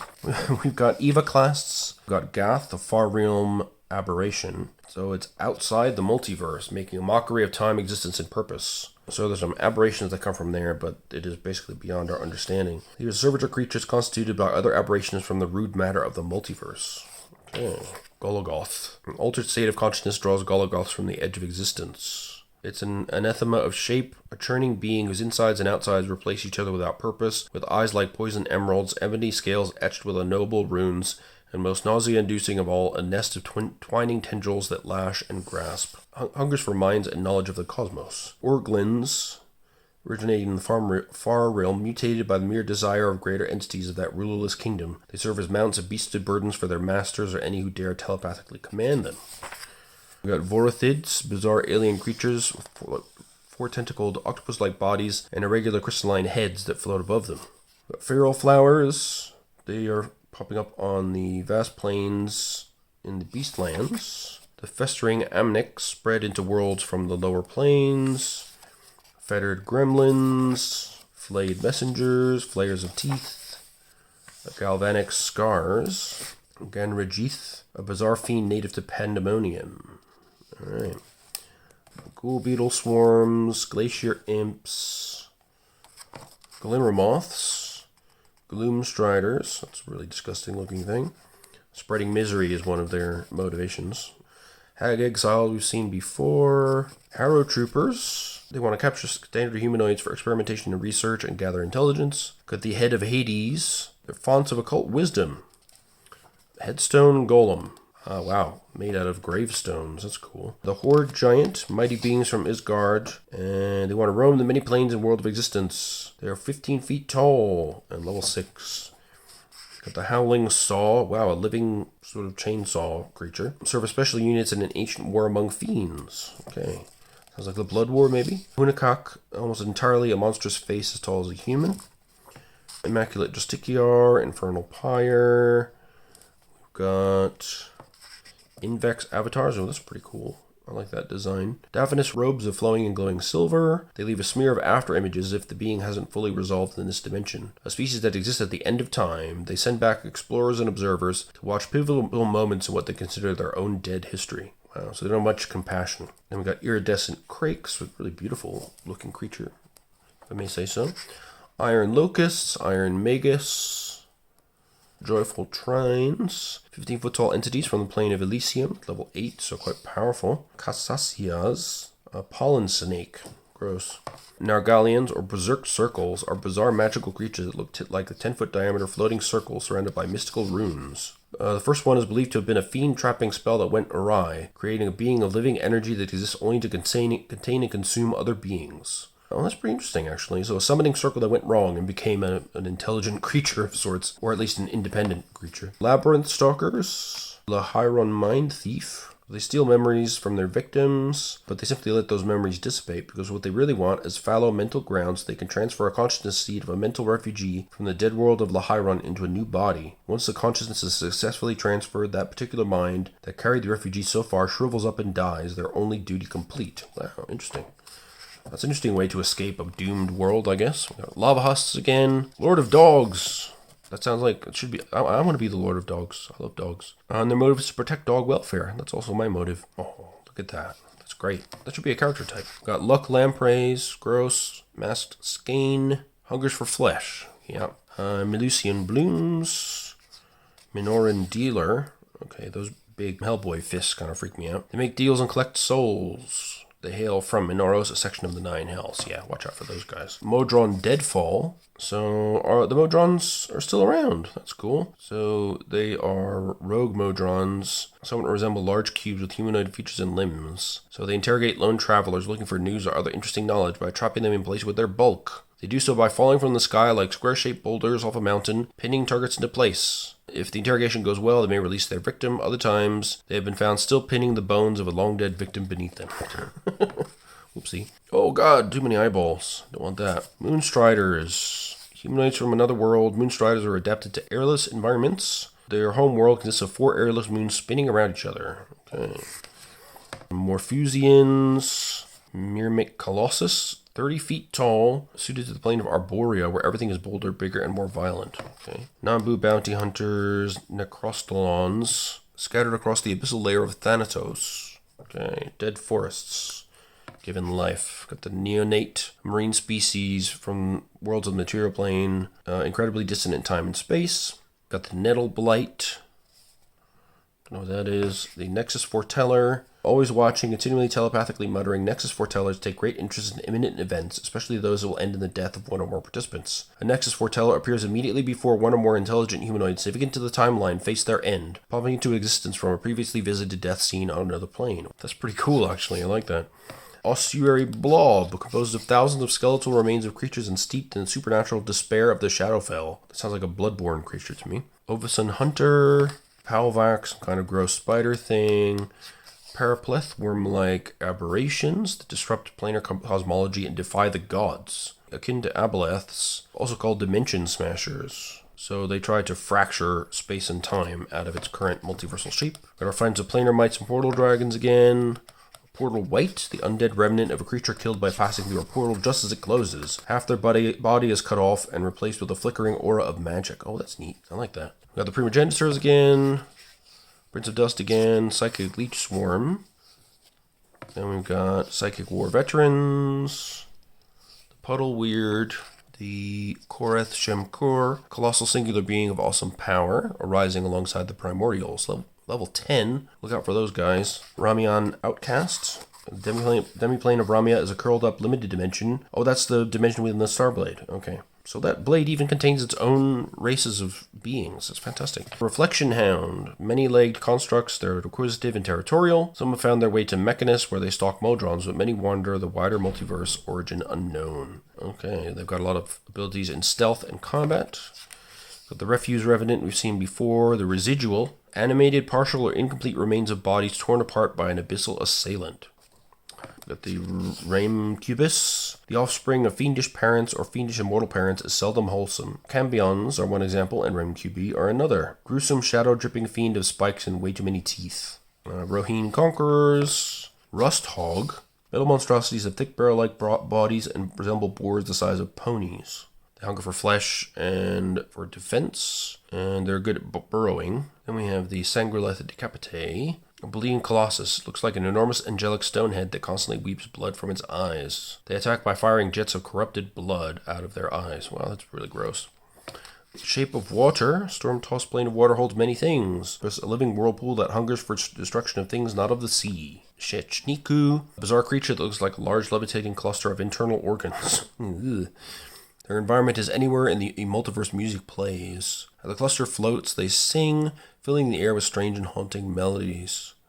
They also do bludgeoning slams, and they have redundant organs, so they don't take extra damage from special rolls on a d20 attack. So if you get, roll between a 17 and 20, you get bonus damage. They don't get affected by that. Shrouded Soldiers, a suit of magically animated armor, further enhanced due to the undead wraith that haunts it. The Shoe Thief, animate accumulations of dust, lint balls, matted hair, and teeth that work their way from the Feywild into various worlds on the material plane. Gross. Smothering Tullum, a mud-colored creature, has 5 long, slender, whip-like tentacles. The Soul Fatar, fiendish apparitions born in the cursed volcanic smoke and ash of Gehenna. Sorgonians, a wagon-sized undead snake that drains the life force of prey and spawns smaller undead snakes. Cool. Incarnate spells. Yeah, that sounds bad. Stormwings. Wingspans of 70 feet or wider. Holy crap, that's a big moth. Patterns like lightning and boiling thunderheads flit across those wings, like to hunt fiends and gather accolades anywhere in the multiverse. The Stygian sleepfish, huge aquatic predators of the river Styx. We've got Styxjack. These are the captains of riverboats surfing across the river Styx, and they can be guided by a menagerie of different fiends, although the most common pilot is a dead soul whose crimes in life left them halfway between salvation and eternal torment. Alright, then we got the Thanatops. Fiendish creatures or creations of the lower planes. They are one-eyed terrors of undead might and magic. Cool. Well, they have an eye ray, which has a random effect. Paralyze, fear, enervation, petrification, disintegration, or death. Wow. Thorn Dancers we've seen. Tomb of Winter. Ancient Primordial of Icy Undeath. Okay. We have the Trapdoor Lurker. When is a door not a door? One answer is when it's the shape-changed mouth of an extra-dimensional creature known as a Trapdoor Lurker. Okay. Oh, so that door's just straight up going to eat that guy. Cool. Traveler Guards we've seen. Trinovar. It's like a 3-headed snake thing. 3 snakes joined at the tails to face in different directions, each head having 3 eyes and 3 prominent fangs. Cool. Umbral Slime. They were spawned in the Shadowfell. They can do bludgeoning pseudopods. Basically, every time a target adjacent to an umbral slime descends a step on the damage track, some of their flesh is converted into black oil, which trickles across to the slime, healing it for 2 points of health. Oh, that's really nasty. We got Venura, an anthropomorphic toad-like creature. So these are like the Slan, I think they were called back in the Planescape days. These kind of frog-like dudes. A few different types. We got the maroon type, the ochre type, verdigris. Now we're into Vesiids, oddly proportioned humanoids with disturbing facial features and bodies studded with implanted objects. Okay. Vociferous skew. Looks like Planetivore or like Unicron. So they are at home on the plane of earth, plane of fire, and they're not elementals, but they enjoy the company of non-fleshy creatures because such beings don't awaken their unearthly hunger. We got the Vur, keen watchers and trackers, a horrific concentrate of half-devoured souls, joined with a demon of webs and endless hunger. Yeah, looks pretty disgusting to me. Wander Fervor Gadbill, a colorful avian creature with a fantastic beak, flutters through a hole in space that closes behind them. Okay, they like to migrate to new planes. That's cool. Warden of the Lost. So they're diligently fulfilling a function that is no longer needed. They face a long years of existence without doubting their own continued purpose, instead doubling down on the duty given to them by beings they've all but forgotten. The duty is to keep safe any object or being they currently hold captive, and just possibly add new specimens to their collection from a selection of intruders that bother them in their solitude. Alright. The Were Basilisk. So Were Basilisk has only humanoid and hybrid forms. Eventually learn to harness their transformation so it happens only when they wish it. Okay, so they are level 5. They can target a creature within short range that can see them with a petrifying stare. They can also use their action to magically change their shape from a humanoid creature to a hybrid monster. Cool. We got the Winter Herald, which is a very cool illustration there. That's interesting. Prophet of the Tomb of Winter, created or raised up from undead ghouls. Alright. Got the Yox, a horrid mishmash of limbs, tiny wings, eyes, and mouths from many creatures. The Isgard Nemesis, constructed by dwarves of Isgard to seek out foes of their realm and to serve as dangerous training partners against which they could test their own mettle. However, most have since broken free of their original crafter's type commands. Well done, guys. And finally, the Zetgabar Witness. Appalling and alien, the burrowing thing known as the Zetgabar Witness is rumored to be a spy from a plane utterly bizarre in his inhabitants, or perhaps a plane beyond even those of the far realm. 20 feet long with lumpy metallic skin and formed of what seems like 2 or more braided bodies, and has a single staring eye that gives off brilliant light. So there you go. Then we got a list of creatures by level. Once again, the glossary and the diagram of the Great Wheel Cosmology, for those who are not familiar, and the OGL 1.A, which thankfully has been preserved. So there you go. That was 8 out of the 9 books that I had hoped to get during the Cypher System sale. I'm still waiting, as I said, for the Jade Colossus books. When that arrives, I'll do a review of that separately. But yeah, lots of really good stuff in what I got here. Really happy with everything so far. I'm definitely going to spice up my Cypher games with Planebreaker, and I will be using particularly the Glimmering Valley and Priest of the Eons. I think will get a lot of play for me in Numenera, and obviously the guidebook and the guide to the Numenera will be fantastic as well, just for GM's reference. So a lot of good stuff, and happy to look at any of these in future in deeper reviews. Just let me know what interests you the most, and I'll prioritize accordingly. Like I said, I'll do a separate video on Jade Colossus because I was really looking forward to that one. I think that will be more generally useful for generating adventure locations than the one in the Edge of the Sun, which is very exciting for me because I want to incorporate travel into space and